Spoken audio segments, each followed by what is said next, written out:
Welcome to Case Vault. Tonight's file begins deep in the rugged mountains of Idaho. Thick pine forests stretch for miles, a single dirt road snaking through the vast, untamed wilderness. And somewhere out here, a little boy once laughed, pointed at the water, and then simply vanished. It was supposed to be a simple family camping trip, just a weekend escape from the noise of town. The parents, Jessica Mitchell and DeOrr Kunz Jr., packed snacks, a tent, and their 2-year-old son, DeOrr Kunz Jr.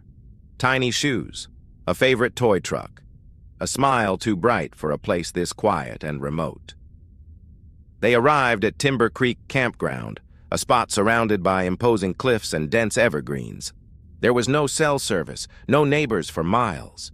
It was just the family, a friend named Isaac, and DeOrr's great-grandfather, Robert. The only sounds were the crackle of the campfire and the constant rush of the nearby creek. The morning sun hit the peaks like gold. Everything was peaceful, until it wasn't. At around 2:30 p.m. on July 10, 2015, DeOrr's parents walked a short distance away to explore the creek. They believed his great-grandfather was watching him. The great-grandfather, in turn, thought the boy had gone with his parents. A few minutes, a terrifyingly short window of time, passed. The parents returned. The campfire was still crackling. The great-grandfather's chair was occupied, but the little boy was gone. Panic set in. The family screamed his name. Their calls echoed through the trees, unanswered. They tore through the woods, frantically searching across the creek, up and down the dirt road. There was no answer. Not a single footprint, not a sound. In the wilderness, sound travels. A snapping twig, the flutter of a bird's wings, a child's cry. You hear everything. But that afternoon, there was only a chilling, unnatural silence. It was as if the forest itself had swallowed him whole. Within hours, the area was flooded with search and rescue teams. Dogs, drones, horseback riders, and divers combed every inch of the campground and the surrounding area. They searched for days, turning over every rock, lifting every log. They found some coins, a few candy wrappers, broken twigs, but not a single solitary trace of a 2-year-old child. The sheriff at the time famously said, "It's as though he vanished into thin air." The initial theories were what you'd expect. Some suggested a wild animal, like a mountain lion or a bear, had taken him. But searchers found no signs of an attack. No blood, no torn clothing. Others thought he must have wandered into the fast-moving creek and been swept away. But the creek was searched extensively, and given its depth and the terrain, experts believed his body would have been found. Then, the focus shifted from a tragic accident to something far more unsettling. As investigators began to interview the 4 adults at the campsite, their stories started to crumble. Timelines didn't match up. Key details changed with each retelling. The family friend, Isaac, gave interviews that raised more questions than answers. The parents were named as suspects by the sheriff's office, though they have never been charged and have always maintained their innocence. How could 4 adults, all within a small open clearing, each believe someone else was watching the child? Investigators dug deeper, but the more they uncovered, the less sense it all made. They brought in cadaver dogs that alerted near the campground, suggesting the presence of human remains, yet no body was ever found. Polygraph tests were administered with inconclusive or deceptive results. The family fractured under the weight of suspicion, pointing fingers at one another.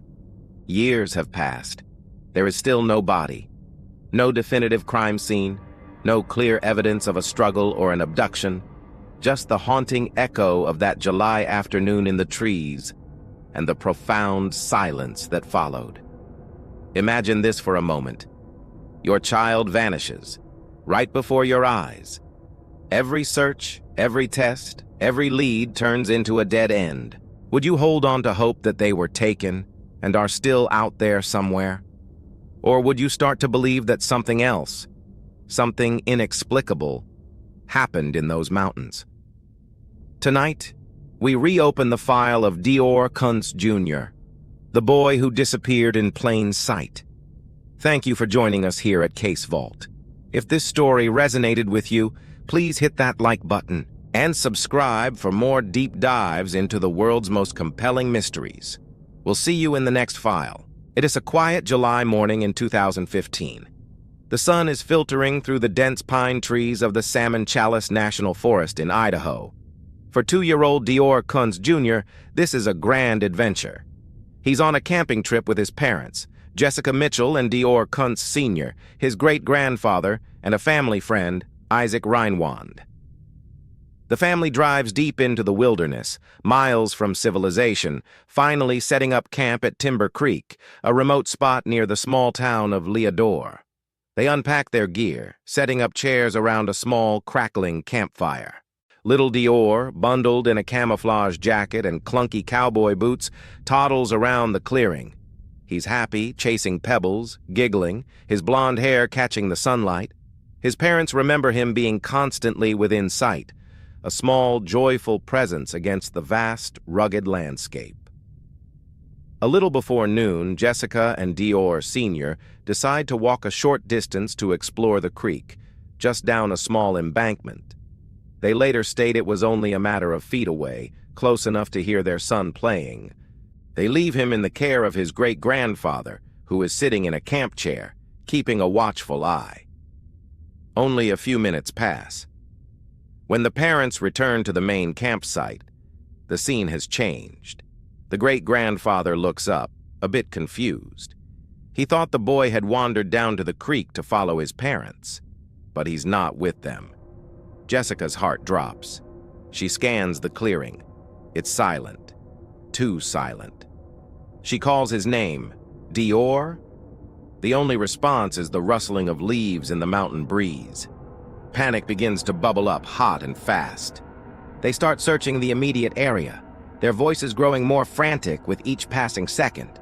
They check the creek banks, the dusty road, the dense thicket of trees surrounding them. DeOrr! Where are you? Their calls echo, unanswered. The most unnerving part? There's no sign of him. No tiny footprints in the soft dirt leading away from the camp. No broken branches. No dropped toy.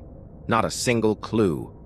It's as if the little boy in the cowboy boots simply vanished into thin air.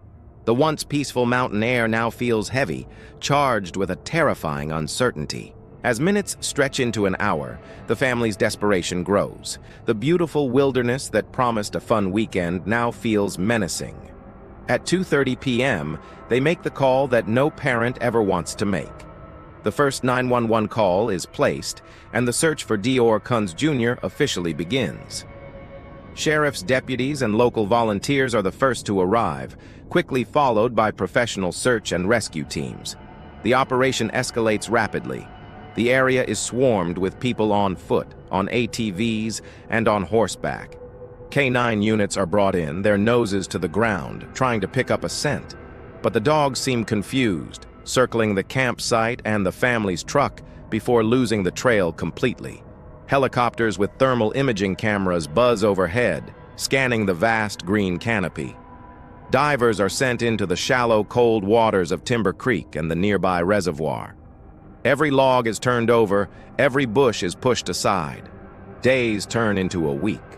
The search area expands to a 5-mile radius. Hundreds of volunteers, from seasoned outdoorsmen to concerned locals, join the effort, dedicating their time to finding the missing child.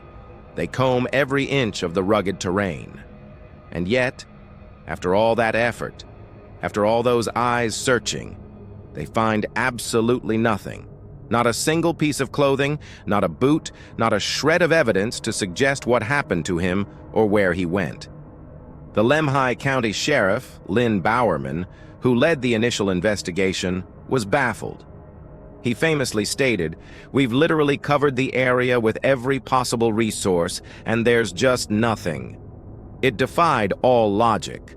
A 2-year-old child couldn't have just walked off and disappeared without leaving a single trace.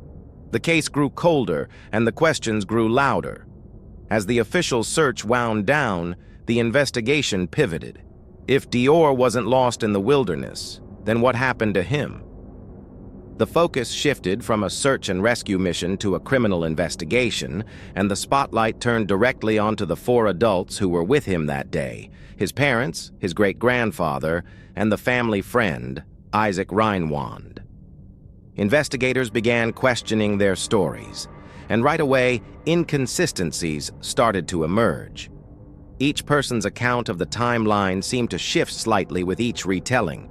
Who was watching DeOrr? When exactly did they notice he was gone? The details were blurry, and their stories didn't perfectly align. The great-grandfather's account was particularly troubling.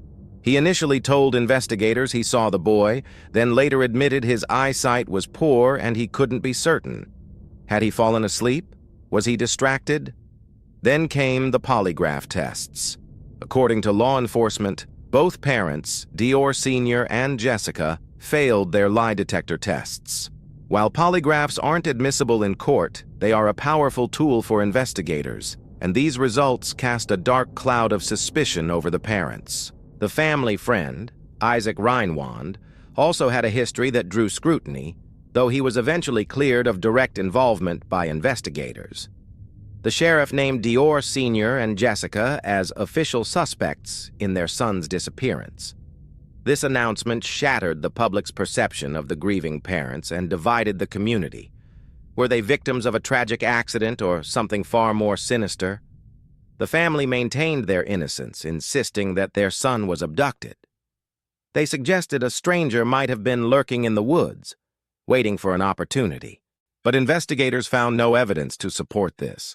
No tire tracks from an unknown vehicle, no reports of suspicious individuals in the area. The campsite was incredibly remote. A random abduction seemed highly improbable. Private investigators hired by the family, Philip Klein and his team, came forward with their own explosive theories. Klein publicly accused the parents, suggesting a far darker scenario. He claimed that evidence pointed towards the child's death being an accident or possibly non-accidental, and that there was a subsequent cover-up.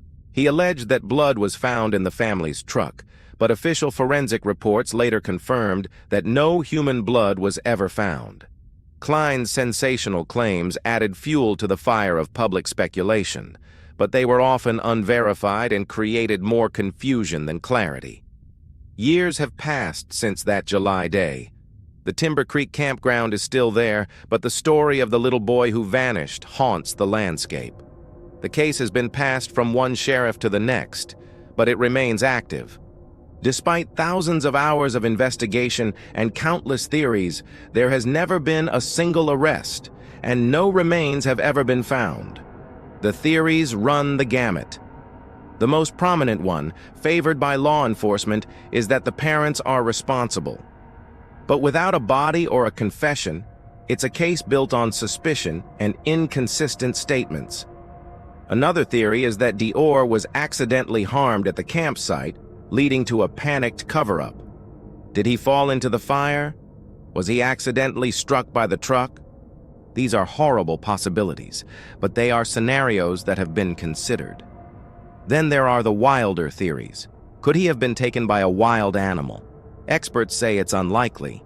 A mountain lion or a bear would have almost certainly left behind evidence: torn clothing, blood, or tracks. The idea of an abduction by a stranger, while dismissed by police, is still held onto by some who believe in the parents' innocence. Today, the disappearance of DeOrr Kunz Jr. remains one of the most perplexing missing persons cases in recent history. It's a story with no ending, a puzzle with all the crucial pieces missing. For the family, the community, and for everyone who has followed this case, the question remains the same. What happened at Timber Creek Campground? How can a 2-year-old child simply vanish, leaving behind nothing but a profound and aching mystery? This case serves as a heartbreaking reminder of how quickly life can change and how some questions may never be answered. The image of a little boy in cowboy boots, exploring the world with wide-eyed wonder, is forever frozen in time, a ghost in the Idaho mountains. In the rugged heart of Idaho, nestled within the Salmon Chalice National Forest, lies Timber Creek Campground. It's a place of serene beauty, where families come to escape, to fish, and to reconnect with nature. But on July 10, 2015, this peaceful landscape became the setting for a mystery that continues to haunt the nation. A 2-year-old boy named DeOrr Kunz Jr., with blonde curls and bright, curious eyes, vanished without a trace. How can a child simply disappear from a crowded campsite surrounded by family in the middle of the day? Was it a tragic accident, a kidnapping, or something far more sinister lurking in the Idaho wilderness? Today, we delve into the baffling case of DeOrr Kunz Jr., a story where every lead is a dead end and every theory is more disturbing than the last. The day started like any other family camping trip. 2-year-old DeOrr was there with his parents, Jessica Mitchell and DeOrr Kunz Sr., his great-grandfather Robert Walton, and a family friend, Isaac Reinwand. The air was crisp, the sky was clear, and the sound of the nearby creek provided a tranquil soundtrack. DeOrr was exploring as toddlers do, staying within sight of the adults.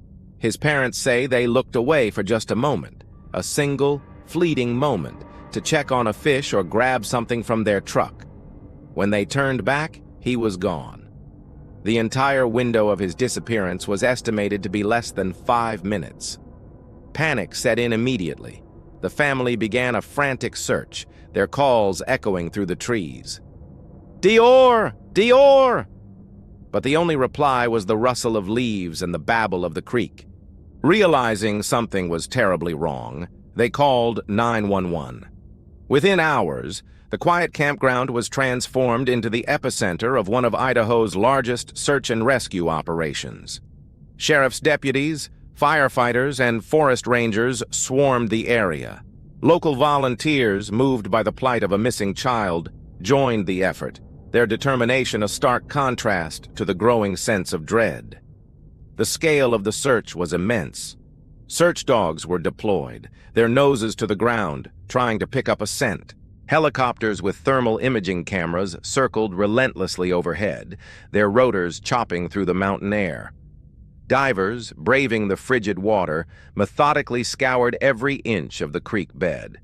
The search grid expanded for miles in every direction, a human net cast across an unforgiving wilderness.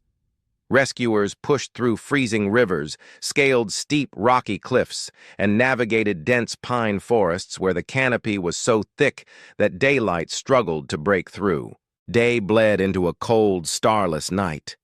Night turned into a tense, hopeful morning. Still, there was nothing. Not a single piece of evidence. No tiny footprints in the soft dirt along the creek bank. No scrap of torn fabric caught on a branch. Not even the smallest clue to suggest that a 2-year-old child had ever walked through those woods. The complete absence of evidence was staggering. Sheriff Lynn Bowerman, a veteran lawman leading the investigation, stood before the press, his face etched with frustration and a deep, unsettling fear. He said what everyone was thinking. "We found not a sock, not a shoe, not a footprint. Nothing." It's as if he vanished into thin air. For a place so open, so exposed, the lack of evidence was utterly baffling. Professional search dogs, trained to track human scent with incredible accuracy, found nothing. They couldn't pick up a trail near the creek, in the surrounding woods, or even around the family's own campsite. It was as if DeOrr's scent had been erased from the landscape. The search teams were left with a chilling question. How is that even possible? Investigators began to pivot, moving beyond the simple idea of a lost child. They had to consider every possibility, no matter how grim. Could it have been a tragic accident? Did DeOrr wander off and fall into the creek? It was the most logical explanation, but it didn't hold up. The creek, while cold, was shallow, barely knee-deep in most spots. The current wasn't strong enough to carry a child's body far. The divers had searched every inch of it, looking under rocks and in log jams. If he had drowned, they were confident they would have found him. What about a wildlife attack? The area is home to mountain lions and other predators. It's a terrifying thought, but it's a reality of the wilderness. However, experts quickly ruled this out. An animal attack would have been messy. There would have been drag marks, blood, or at the very least, shredded pieces of his clothing. but the scene was pristine. There was absolutely no physical evidence of a struggle or an attack. The woods held their secrets tightly, offering no answers. With the most plausible natural explanations failing to fit the facts, the investigation turned inward, toward the only people who were there, the family. That's when the whispers began. Some rescuers, seasoned veterans of countless searches, started noticing small but troubling inconsistencies in the family's stories. They weren't major lies, but rather subtle shifts in the narrative. Different timelines, conflicting memories of the last moments they saw DeOrr. Jessica, his mother, said she last saw DeOrr near the campfire. DeOrr Sr., his father, claimed the boy was walking toward them near the creek. The great-grandfather, Robert Walton, insisted he thought the parents had already taken DeOrr with them for a short walk. 4 people, 4 slightly different versions of the same critical moment. 1 missing child. The sheriff grew more and more frustrated. At a press conference, he admitted, "Something isn't adding up." The pieces of the puzzle weren't fitting together, and the picture that was emerging was confusing and deeply unsettling. Attention then shifted to the 5th person at the campsite, Isaac Reinwand, the family friend. He was described by some as quiet, reserved, and oddly detached from the unfolding tragedy. His behavior was noted as off by some observers. But without any hard evidence, without a body or a crime scene, police couldn't officially name a suspect. Isaac, like the parents and great-grandfather, maintained his innocence. He had a criminal history, which naturally raised suspicion, but there was nothing to directly link him to the boy's disappearance. The investigation was stuck, drowning in a sea of theories but starved of facts. Days turned into weeks. The frantic energy of the search gave way to the grim reality of a recovery mission. But even that term felt hollow, because there was nothing to recover.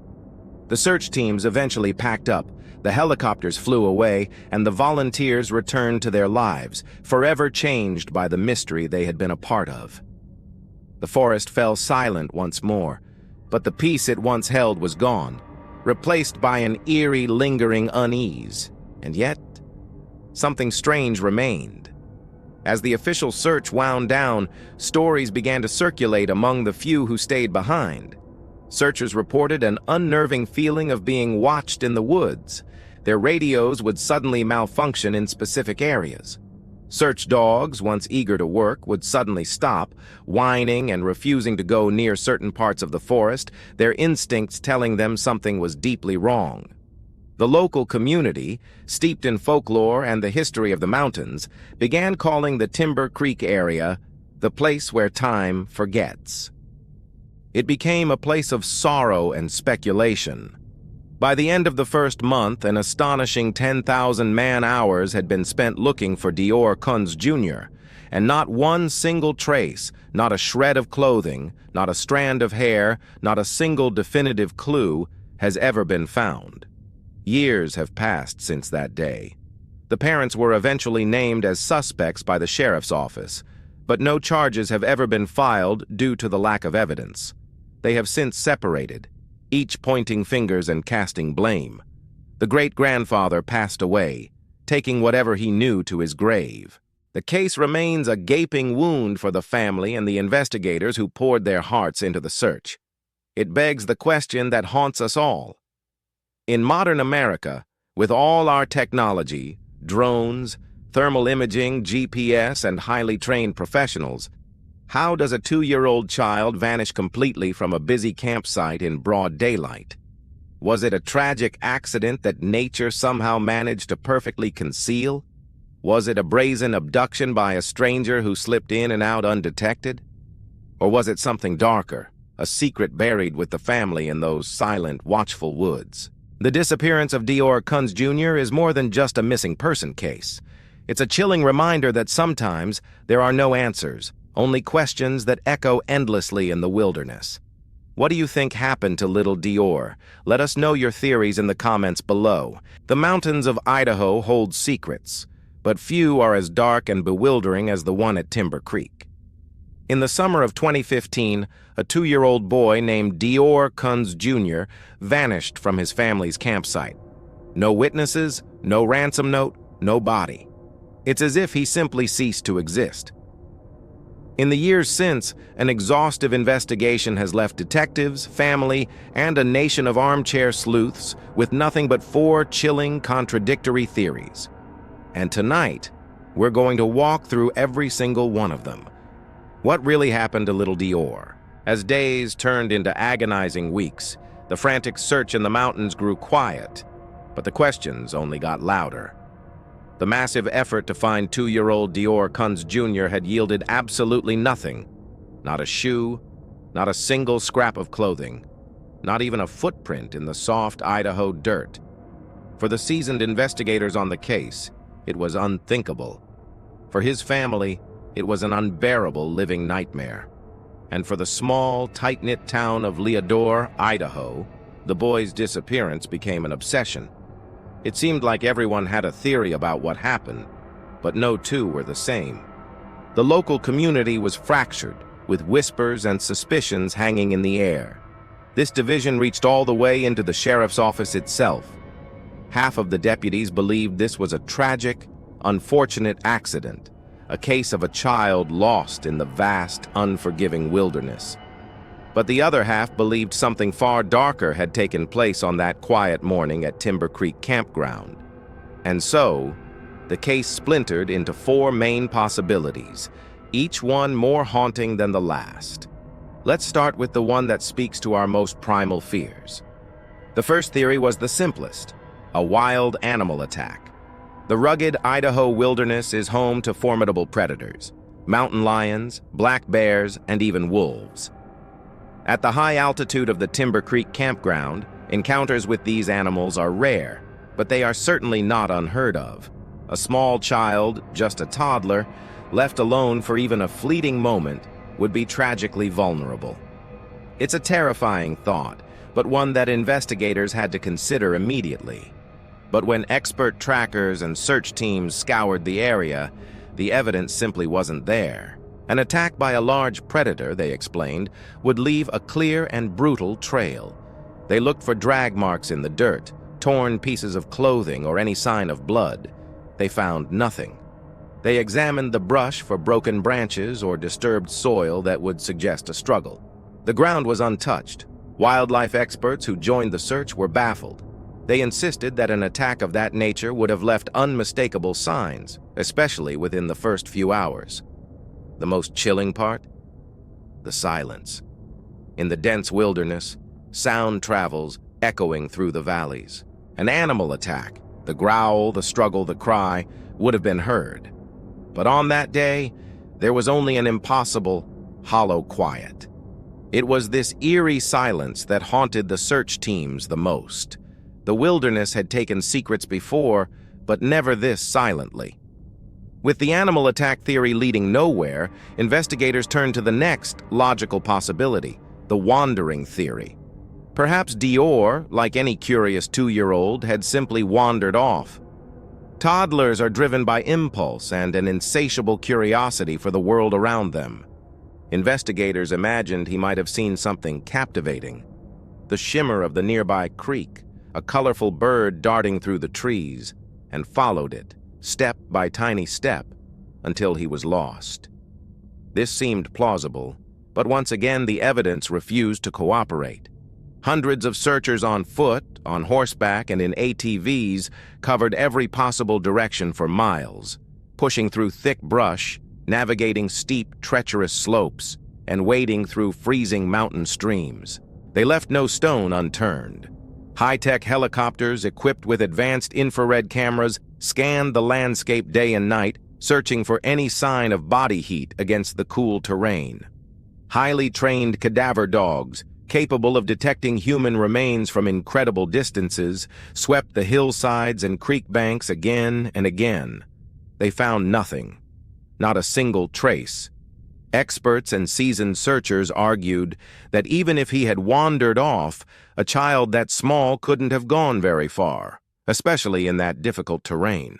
It was statistically improbable that he could have traveled such a distance without leaving a single footprint, without his bright clothing catching on a branch, or without dropping the sippy cup or toy he was supposedly carrying. Every logical path they followed led them right back to the campsite, and then it just stopped, cold. It was as if he reached an invisible wall and vanished. When both natural explanations crumbled under the lack of evidence, investigators were forced to confront a darker, more sinister possibility. Abduction.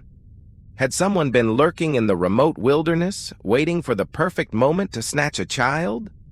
The thought sent a chill through the community, but the Timber Creek Campground was incredibly remote.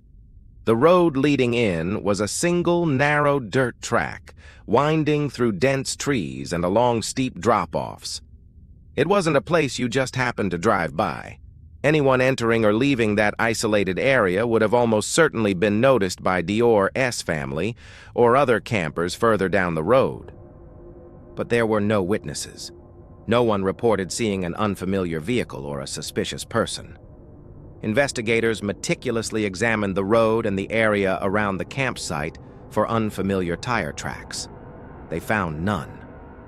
There were no other campers nearby who saw anything unusual, and yet, how else could a child vanish so completely without a single trace?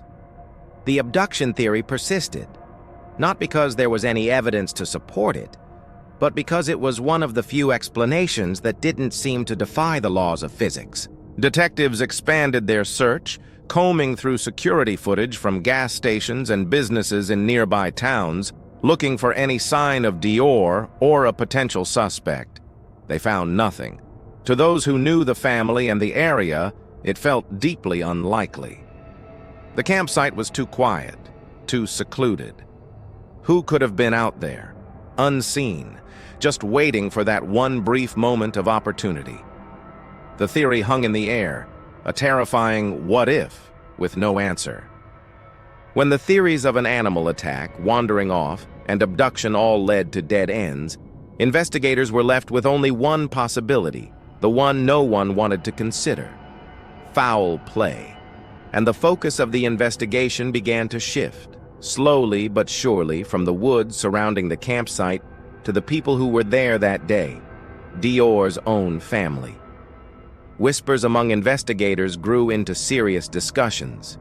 Maybe DeOrr hadn't disappeared into the woods at all.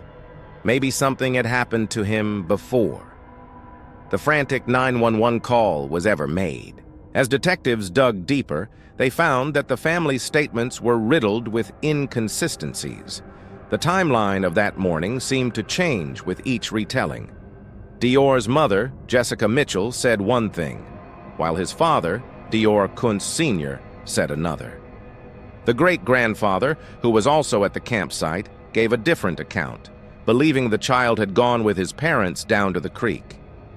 The family friend, Isaac Reinwand, who was also present, seemed unsure of where anyone was at any given moment. Detectives tried to reconstruct the timeline minute by minute, but the pieces never fit together. Each version of the story left gaping holes, contradictions that were too large to ignore. The tension mounted when both parents, Jessica and DeOrr Sr., were asked to take polygraph tests. According to the sheriff's office, both of them failed. It was at this point that the lead investigator made a public statement that changed everything. He said, "This is no longer a search and rescue mission. It's a criminal investigation." The suspicion was now out in the open. But even with the focus squarely on foul play, investigators were stuck. Suspicion is not proof. There was still no body, no weapon, and no physical evidence tying anyone to a crime. Most importantly, there was no confession.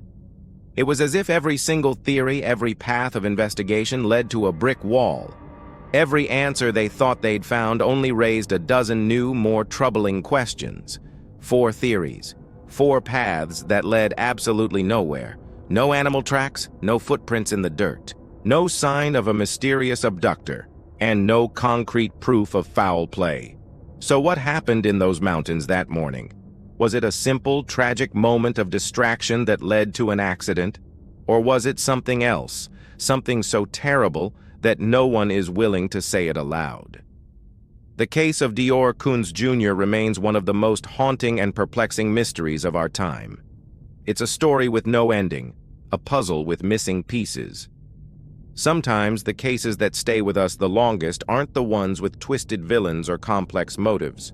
They're the ones that leave nothing behind but an aching, empty space and the unanswerable question, how can a child just disappear? The search for 2-year-old DeOrr Kunz Jr. was one of the largest in Idaho's history. Hundreds of volunteers, law enforcement officers, and search and rescue teams combed every inch of the rugged landscape. But as the days turned into weeks with absolutely no sign of the little boy, a chilling realization began to dawn on investigators. Maybe the answer wasn't hidden in the dense woods or the rushing creek. Maybe it was hidden in the words of the very people who were supposed to be protecting him. When they first sat down with DeOrr's family, the story seemed heartbreakingly simple. The parents, Jessica Mitchell and DeOrr Kunz Sr., told police they had briefly walked down to the creek to fish, leaving their son in the care of his great-grandfather, Robert Walton. They insisted they were gone for just a few minutes. When they came back up to the campsite, he had vanished. A straightforward, terrifying accident. But in cases like this, the devil is always in the details. And the details, well, they just didn't add up. Detectives began to press for specifics. What time did you actually arrive at the campground? Who was the last person to physically see DeOrr? Can you show me exactly where everyone was standing when he disappeared? That's when the simple story started to fracture. 4 people were at that campsite: the parents, the great-grandfather, and a family friend, Isaac Reinwand. They should have had a clear, unified memory of those critical moments. Instead, they gave 4 different accounts. Jessica, the mother, initially stated she saw her son near the campfire just before she and DeOrr Sr. walked down to the water. But DeOrr Sr., the father, painted a different picture. He claimed the boy was actually walking towards them, following them along the dirt path to the creek. The great-grandfather, Robert Walton, told investigators he simply assumed the parents had taken the toddler with them. And the family friend, Isaac Reinwand, he admitted he was off exploring and wasn't really sure where anyone was at the exact moment DeOrr went missing. Imagine being an investigator trying to build a timeline from that. It was like trying to assemble a puzzle with pieces from 4 different boxes. The stories not only contradicted each other, but they also changed with each retelling. Moments overlapped, memories shifted. One detective would later describe it as a case with too many versions. This wasn't just the fog of trauma. To the trained ear, it started to sound like something else entirely. To clear the air and hopefully rule them out, investigators asked Jessica and DeOrr Sr. to take polygraph tests, lie detector tests. It's a standard procedure in many missing persons cases. Both parents agreed, likely hoping it would prove their innocence and refocus the search on finding their son. The tests were administered by experienced examiners. They asked the questions that everyone wanted answers to. The most critical ones: do you know what happened to your son? And do you know where DeOrr is now? The results came back, and they sent a shockwave through the investigation. Both parents failed. The polygraph readings indicated deception on those key questions. When investigators asked them to take a second test to confirm the results, they refused. They cited emotional distress and the trauma of the situation, which is understandable. But for the detectives, their refusal, combined with the deceptive results, was a massive red flag. The walls felt like they were closing in, and the focus of the investigation began to pivot dramatically. With the polygraph results casting a dark shadow, detectives dug even deeper. They subpoenaed phone records, re-examined financial statements, and scrutinized every piece of information they had. And the more they dug, the more cracks they found. Phone records from the day of the disappearance were missing or incomplete. There were confusing and conflicting statements about what supplies were packed for the camping trip, and even when they were packed. The entire timeline of the fishing trip itself seemed murky and inconsistent. It was a frustrating, maddening puzzle. Every time investigators felt they were getting close to a solid piece of evidence, a new contradiction would emerge, pulling them back to square one. The feeling in the incident command center began to change.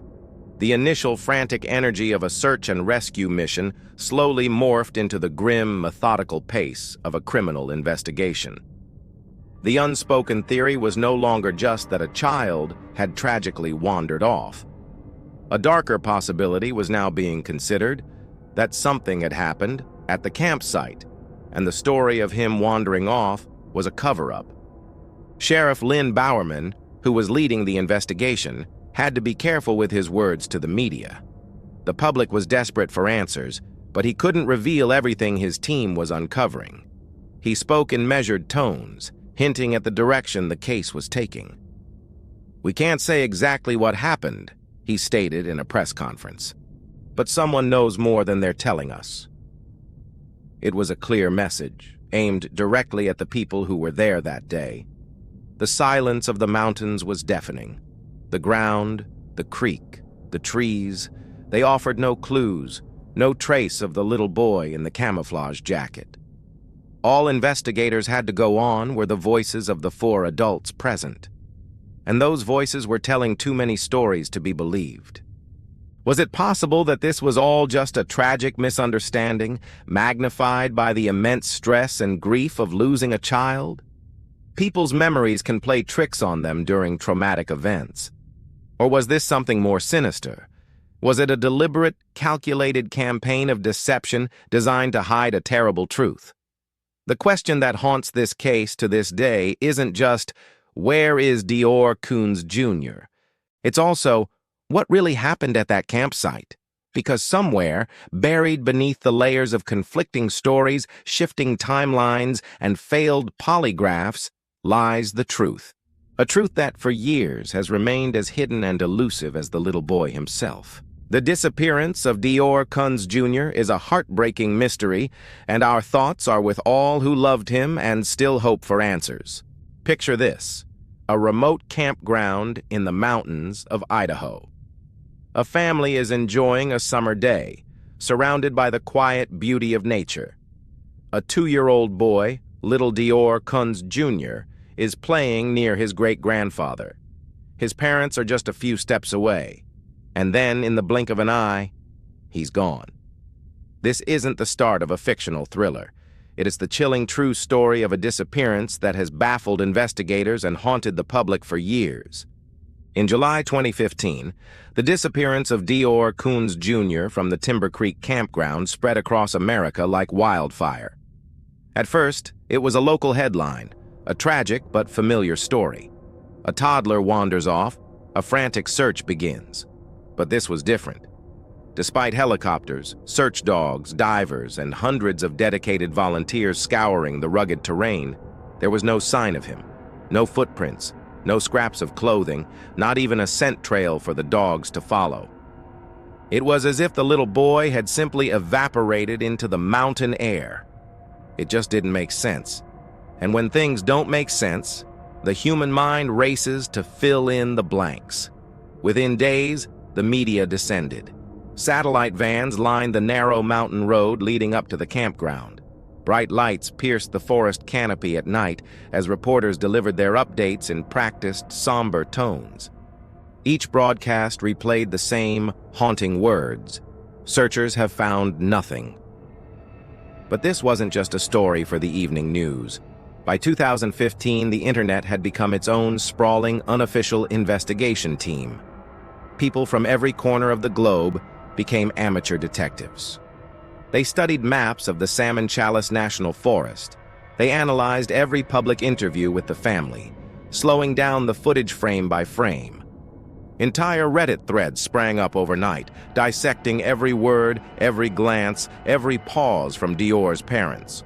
YouTube creators produced long, detailed videos comparing their facial expressions and body language to textbook examples of deception or grief.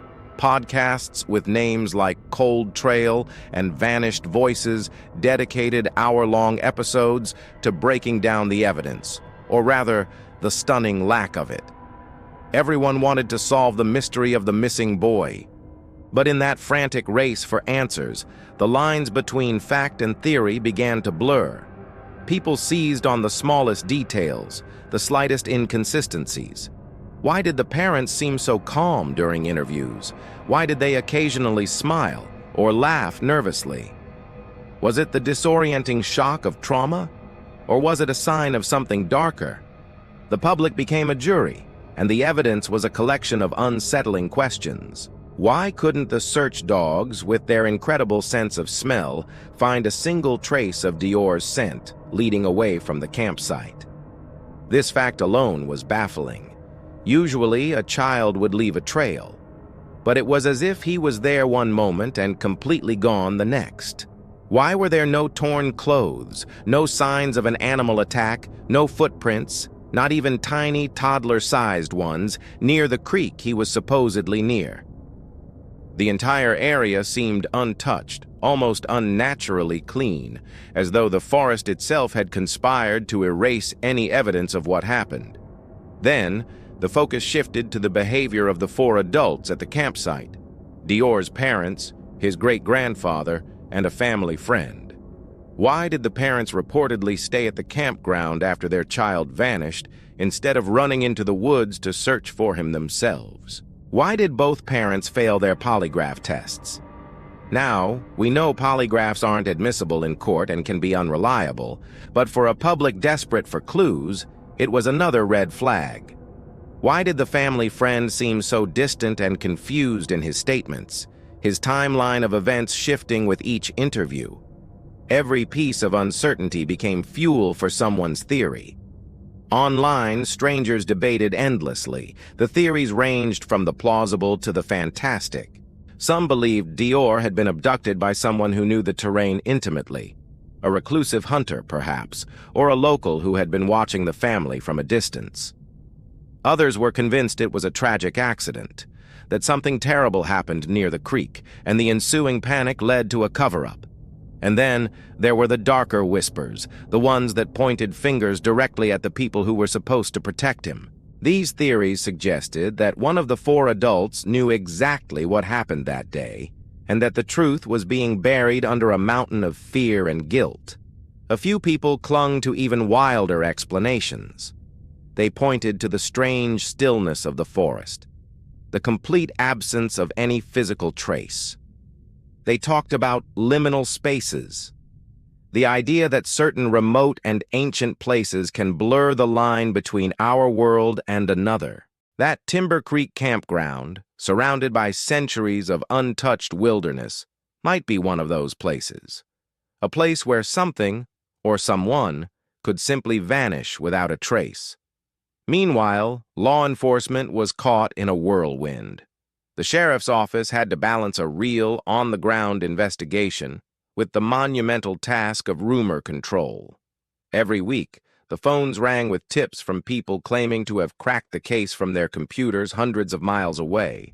False leads poured in, alleged sightings, bizarre confessions, and even psychic visions. The noise was deafening. For the investigators who were actually hiking through the unforgiving terrain, each wild theory was another distraction, another day spent chasing ghosts instead of finding a real lead. Yet, amid all the chaos, the speculation, and the finger-pointing, one stark, undeniable truth remained. No one could explain how a 2-year-old child vanished in broad daylight, surrounded by 4 adults, and left not a single clue behind. Months bled into years. The mountain grew quiet again. The satellite vans packed up and left, their microphones now pointed at newer, fresher tragedies. But on the internet, the fire never really went out. The case of DeOrr Kunz Jr. continues to haunt message boards and YouTube channels, a digital echo of confusion, accusation, and profound heartbreak. In the small town of Leadore, Idaho, locals often avoid talking about it. Some feel the family has suffered enough public scrutiny. Others whisper that justice has not yet been served. Even now, if you drive through that small town, you can still find the missing posters. Their edges are curled, the colors faded by the sun, but they're still there, taped to telephone poles and community bulletin boards. the same little face smiling out from the photograph, the same words, "Still missing. Bring DeOrr home." And for those who have followed this story from the very beginning, that image still carries a powerful sting. Because no matter how many theories people invented, no matter how many hours they spent analyzing the case, no one, not the police, not the public, and not the entire collective mind of the internet, could fill the empty space where DeOrr Kunz Jr. should have been. The truth, it seems, is still hiding somewhere in those mountains. Perhaps it's buried beneath the trees. Perhaps it's locked within someone's heart. Or perhaps it vanished the moment he did. If you have any thoughts on this, please share them respectfully in the comments. 4 years. That's a lifetime when you're waiting for a 2-year-old to come home.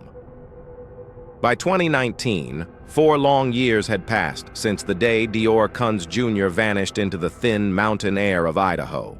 The frantic searches had long since ended. The news vans had rolled away, leaving Timber Creek Campground to its cold, imposing silence. The world, it seemed, had moved on, but one man hadn't. Philip Klein, a seasoned private investigator from Texas, was the last man standing. Hired by DeOrr's own parents, he was supposed to find answers to bring their little boy back. Klein had seen his share of heartbreaking cases, but this one felt different right from the start. Something was off. He dove into the case files, re-interviewing everyone, re-examining every piece of evidence. The family's timeline, the story they told the world, just didn't add up. With every new interview, the contradictions grew deeper, and the so-called facts began to crumble under the weight of his scrutiny. He spent months walking the very ground where the toddler was last seen. He spoke with the sheriff's department, with local trackers who knew the mountains like the back of their hand, and with the search and rescue teams who had combed every inch of that rugged terrain. The more he dug, the stranger it all became. It was like trying to solve a puzzle where none of the pieces fit. Then, in March of 2019, Philip Klein stepped in front of a bank of news cameras and dropped a bombshell. His voice was quiet, but his words landed with the force of a physical blow. He said, "In our professional opinion, based on the evidence, DeOrr Kunz Jr. is deceased. Someone in that group knows what happened to him." That single sentence cut through 4 years of wild speculation. For years, the public had debated every possibility. A tragic accident, a kidnapping by a stranger, even an animal attack. But now, the family's own investigator was pointing the finger directly back at them. He was saying what so many had quietly feared but never dared to voice aloud. The answer wasn't out in the wilderness. It was right there at the campsite with the 4 adults who were supposed to be watching him. The public was instantly divided. To many, Klein was a hero, the only person with the courage to speak an ugly truth. They saw him as a lone crusader for a little boy who couldn't speak for himself. But to others, he was a villain, a traitor who had turned on the very people who had trusted him with their deepest pain. They accused him of seeking fame, of betraying a grieving family for a headline. But Klein stood firm. He laid out his reasoning, explaining that none of the 4 adults' stories could be reconciled with each other or with the physical evidence. He believed the child had never left the campsite alive, and that someone, or perhaps more than one person, was actively hiding the truth. It was a bold, devastating conclusion. And yet, for all his certainty, there was no body. There was no definitive proof of death. No arrests were made. There was nothing to bring the case to any kind of closure. Klein's statement reignited a media firestorm. Reporters once again descended on the tiny town of Leadore, Idaho, and the spotlight fell harshly back on DeOrr's parents, Jessica Mitchell and DeOrr Kunz Sr. They gave interviews, their faces etched with a mixture of grief and indignation, insisting on their innocence. They said they had hired Klein to find their son, not to accuse them of his murder. They clung to their original story. DeOrr had been abducted. Someone who knew the remote area well must have slipped in, taken him, and vanished without a trace. From their perspective, Klein's accusation was not just wrong, It was a cruel and baseless attack on a family already shattered by loss. "Our son is alive," they declared to the cameras, their voices unwavering. "We'll never stop looking for him." But the Lemhi County Sheriff's Office seemed to be leaning closer to Klein's side of the argument. After years of chasing down leads and re-examining the evidence, Sheriff Steve Penner publicly admitted the case was at a standstill. He officially designated it as open but inactive. Without new evidence, there was simply nowhere else to go. He stopped short of making an accusation, but his words hung heavy in the air. He said, "We have suspicions. We just don't have proof." And so the mystery of DeOrr Kunz Jr. solidified into a modern legend, a chilling tale of a child who was there one moment and gone the next. The case became a fixture in online forums and true crime communities. Each year, on the anniversary of his disappearance, the arguments would flare up again. Was Philip Klein right? Was this a tragic story of a family cover-up? Or was it something else entirely? One of those rare, cruel, and impossible disappearances that nature sometimes delivers, swift, silent, and final? To this day, not a single person has been charged in connection with DeOrr's disappearance. No remains have ever been found, and the vast, unforgiving mountain wilderness, indifferent to human sorrow, keeps its secrets locked away. For the people of Leadore, the passage of time has done little to heal the wound. The memory is still fresh for many. They remember the thunder of helicopter blades chopping through the sky, the lines of determined volunteers combing through the dense underbrush, and the collective hope that each sunrise would finally bring an answer. But every sunrise came and went, leaving only more questions in its wake. Years later, Timber Creek stands unchanged. The river still carves its path through the valley. The wind still whispers through the pines. But somewhere within that sprawling, silent wilderness, a truth remains, untold, unproven, and unburied. Was it deception? Was it a tragedy beyond comprehension? Or was it something the world will simply never understand? One child, 4 adults, and a silence that has now lasted for far, far too long. In the remote mountains of Idaho, there's a place called Timber Creek. It's a quiet clearing, surrounded by towering pines, with a small creek cutting through the granite. If you were to visit today, it would look almost exactly as it did on a summer day in 2015. There's no memorial, no plaque, just the stillness of the forest. But if you look closely, you'll see signs that this place is not forgotten. Tucked between the rocks of an old fire ring, you'll find small teddy bears, faded toy trucks, and plastic dinosaurs, slowly gathering dust and pine needles.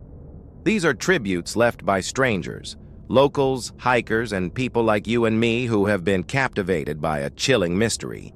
They're left for a 2-year-old boy named DeOrr Kunz Jr., who vanished from this very spot without a trace. On July 10th, 2015, DeOrr was on a family camping trip with his parents, his great-grandfather, and a family friend.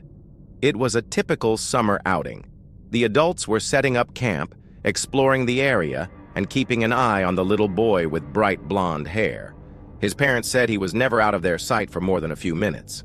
At one point, his great-grandfather thought he saw DeOrr down by the creek. His parents thought he was with his great-grandfather. In that small window of confusion, a moment that could happen to any family, DeOrr was gone. The search began almost immediately. His parents called his name, their voices echoing through the pines. The family friend and great-grandfather joined in, combing the area around the campsite. But there was nothing. No sound, no response. Just the rustling of leaves and the quiet gurgle of the creek. Within hours, the area was swarming with search and rescue teams, volunteers on horseback, and helicopters circling overhead. They searched for days, then weeks. They scoured every inch of the rugged terrain, looking for any sign, a piece of clothing, a footprint, anything. But they found nothing. It was as if the little boy had simply evaporated into thin air. How can a child just disappear? Especially when he was surrounded by 4 adults who all swore they were watching him. This is the question that has haunted investigators, his family, and the public for years. The Lemhi County Sheriff's Office has never closed the case. Every few months, a new tip comes in: a supposed sighting, a recovered memory, a psychic's vision.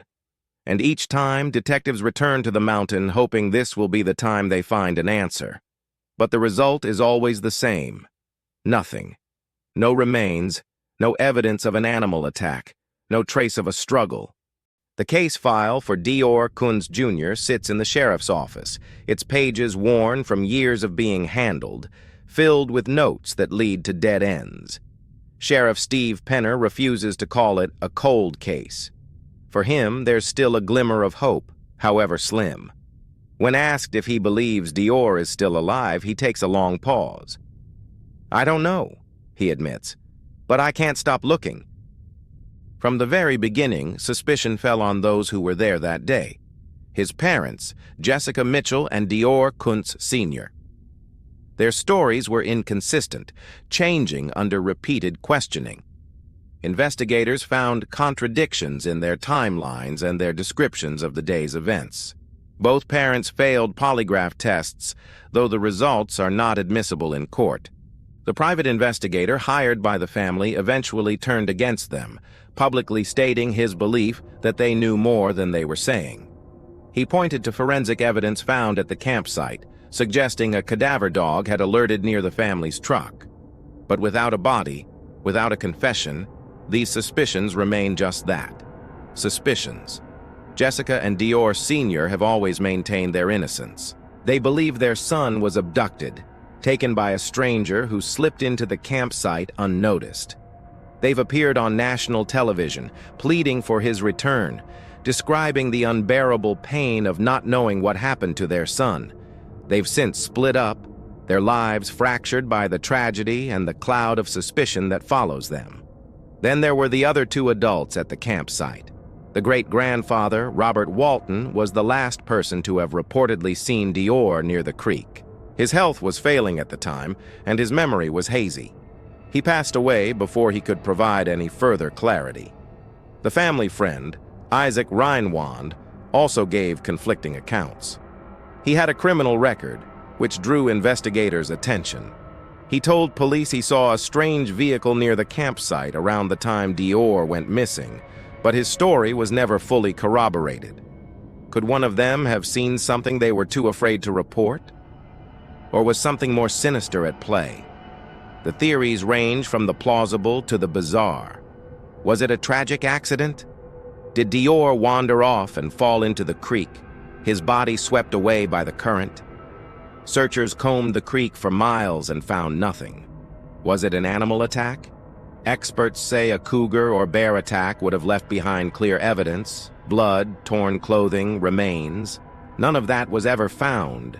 This lack of evidence has allowed the story to grow into a local legend. Some people in the small towns surrounding Timber Creek whisper that the area is haunted.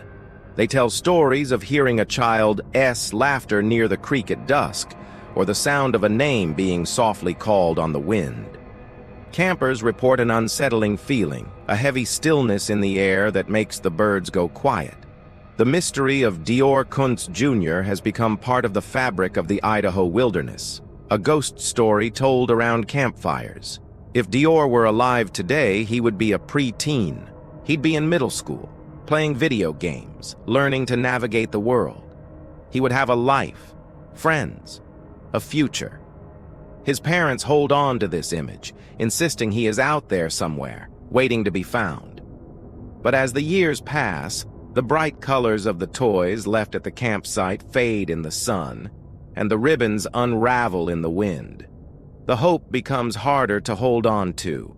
The investigation is a puzzle with too many missing pieces. If it was an accident, where is the physical evidence? If it was an abduction by a stranger, how did they get in and out of a remote campsite without leaving a single trace? And if the family was involved, as some investigators believe, how have they managed to conceal the truth for so long, under such intense scrutiny?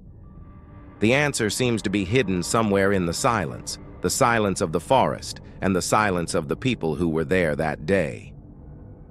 8 years have gone by. The trees in Timber Creek are a little taller. The fire ring is a little more weathered. And the file marked DeOrr Kunz Jr. remains open, unsolved. The truth is still out there, waiting. Maybe it's buried somewhere in that vast wilderness, in a place no one has thought to look. Or maybe it lies within the memories of the 4 people who were with him that day, locked away by fear, guilt, or a pact of silence. Until someone finally speaks, we're all left asking the same haunting question. Where is DeOrr? What do you think happened on that mountain in 2015? Was it a tragic accident covered up by panic? Was he taken by a stranger? Or is the truth something far darker, hidden behind the conflicting stories of his own family? Some mysteries whisper, others echo through time. The case of DeOrr Kunz Jr. remains one of the most baffling disappearances in recent American history. A story with no ending, no map, and no sound. It was July 10th, 2015, a family camping trip in the remote mountains of Idaho. 2-year-old DeOrr Kunz Jr. was with his parents, his great-grandfather, and a family friend. One moment, he was near the creek. The next, he was gone.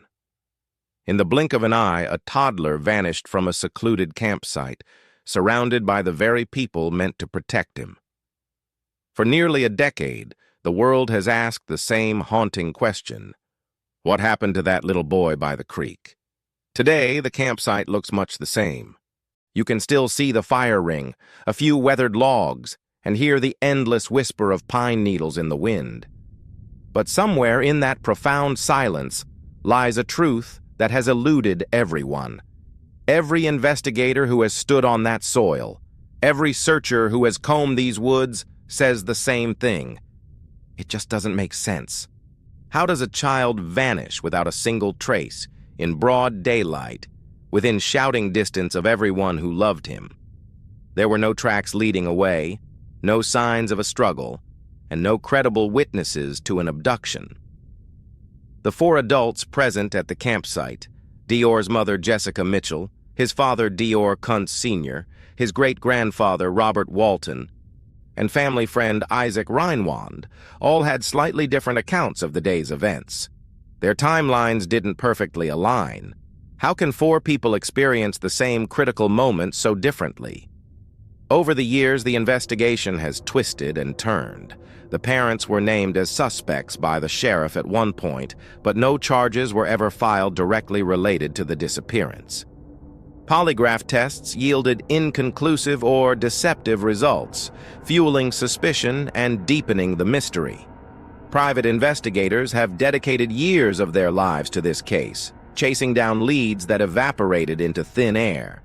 One theory suggests a tragic accident occurred and panic led to a cover-up, a story reshaped by fear and desperation. Another points to something more sinister, a secret that the vast, unforgiving wilderness has swallowed whole. And then there are the wilder theories. Some locals whisper about the forest itself, that it holds its own secrets. Was it an animal attack despite the lack of any physical evidence, or something even stranger?